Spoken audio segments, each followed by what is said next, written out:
জুমার নামাজের পর কারোর সাথে কথা না বলে আল্লাহ তাআলার এই একটি পবিত্র নাম 100 বার পাঠ করুন। আল্লাহ তাআলা আপনার সব কাজের মধ্যে সফলতা দান করবেন। সম্মানিত প্রিয় ভাই ও বোনেরা, আল্লাহ তাআলা আমাদের জীবনের দিন রাত দুটি ধারা রেখেছেন। এর মধ্যে কিছু দিন এবং রাতকে স্পেশাল করেছেন, বরকতময় করেছেন। আপনি যদি এই স্পেশাল দিন এবং রাতগুলোতে সঠিকভাবে আমল করতে পারেন, ইনশাআল্লাহ দুনিয়া এবং আখিরাতের সফলতা অর্জন করতে পারবেন।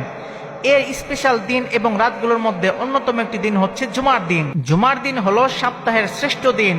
জুমার দিনের গুরুত্ব এবং ফজিলত এতটাই বেশি যে আল্লাহ তাআলা পবিত্র কোরআন মাজিদের মধ্যে সূরা জুমা নামে একটি আলাদা সূরাই নাজিল করে দিয়েছেন। আল্লাহু আকবার বলেন।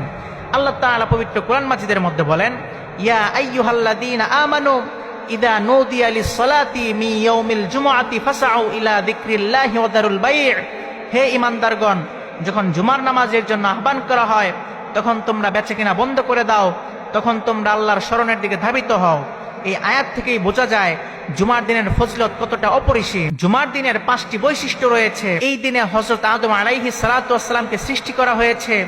এই দিনেই হযরত আদম আলাইহিস সালাতু ওয়াস সালামকে জান্নাত থেকে দুনিয়ায় পাঠানো হয়েছে। এই দিনেই হযরত আদম আলাইহিস সালাতু ওয়াস সালাম ইন্তেকাল করেছেন। এই দিনে এমন একটি সময় রয়েছে যেই সময়ে বান্দা দোয়া করলে আল্লাহ তাআলা বান্দার দোয়া সাথে সাথে কবুল করে নেন। আর এই দিনেই কিয়ামত সংঘটিত হবে। হাদিসের মধ্যে এসেছে, মানুষ এবং জিন ব্যতীত সকল প্রাণী জুমার দিন কিয়ামত সংঘটিত হওয়ার ব্যাপারে ভয়ে থাকে। তাই জুমার দিনকে অবহেলা করবেন না। এই দিনে বেশি বেশি ইবাদত এবং আমল করার চেষ্টা করবেন।